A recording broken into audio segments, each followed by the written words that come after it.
আপনারা জানেন আমাদের আজকের যে নিষিদ্ধ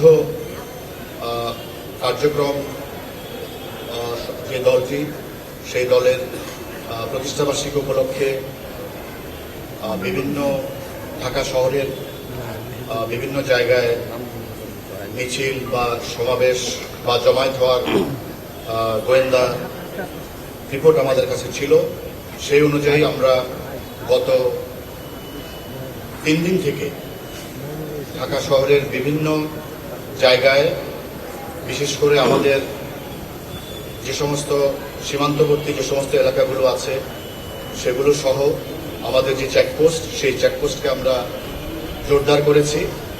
এবং আমাদের যে পিকেট, সেই পিকেটগুলোর সংখ্যা আমরা বাড়িয়েছি এবং আমাদের মোবাইল পেট্রোল, ফুড পেট্রোলের সংখ্যা বাড়িয়েছি। সাদা পোশাকে আমাদের যে ডিউটি, সাদা পোশাকে ডিউটি, টহল, মোবাইল, সেগুলোর সংখ্যা আমরা বাড়িয়েছি। এবং আপনি জানেন যে বিভিন্ন সন্দেহভাজন ব্যক্তিরা বা এই নিষিদ্ধ কার্যক্রম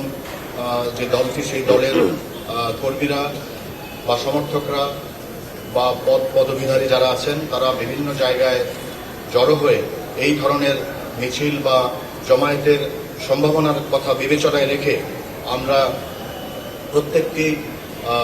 সন্দেহজনক জায়গা, যেমন মেস, আমাদের হোটেল এবং বিভিন্ন রকম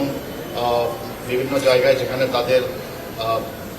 অবস্থান করার সম্ভাবনা আছে, সে সমস্ত জায়গায় আমরা তল্লাশি করেছি এবং আমরা বেশ কয়েকজন তাদের সদস্যকে, নেতাকর্মীকে আমরা গ্রেফতার করেছি এবং তাদেরকে গ্রেফতার করে আমরা যেটা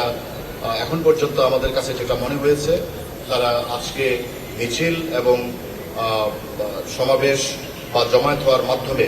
তারা আসলে বাংলাদেশ সরকারকে একটা বিব্রতকর অবস্থায় ফেলতে চায়, আইন শৃঙ্খলার অবনতি ঘটাতে চায়। তো সেই জন্য আমাদের প্রত্যেকটি ঢাকা মেট্রোপলিটন পুলিশের প্রত্যেকটি সদস্য দিনরাত তাদের উপর যে অর্পিত দায়িত্ব, সেই দায়িত্ব সঠিকভাবে পালন করার মাধ্যমে তাদের এই প্রক্রিয়াকে, তাদের এই পরিকল্পনাকে এখন পর্যন্ত নস্যাৎ করে দিয়েছে। এবং আমি আশা করব যে সামনে যে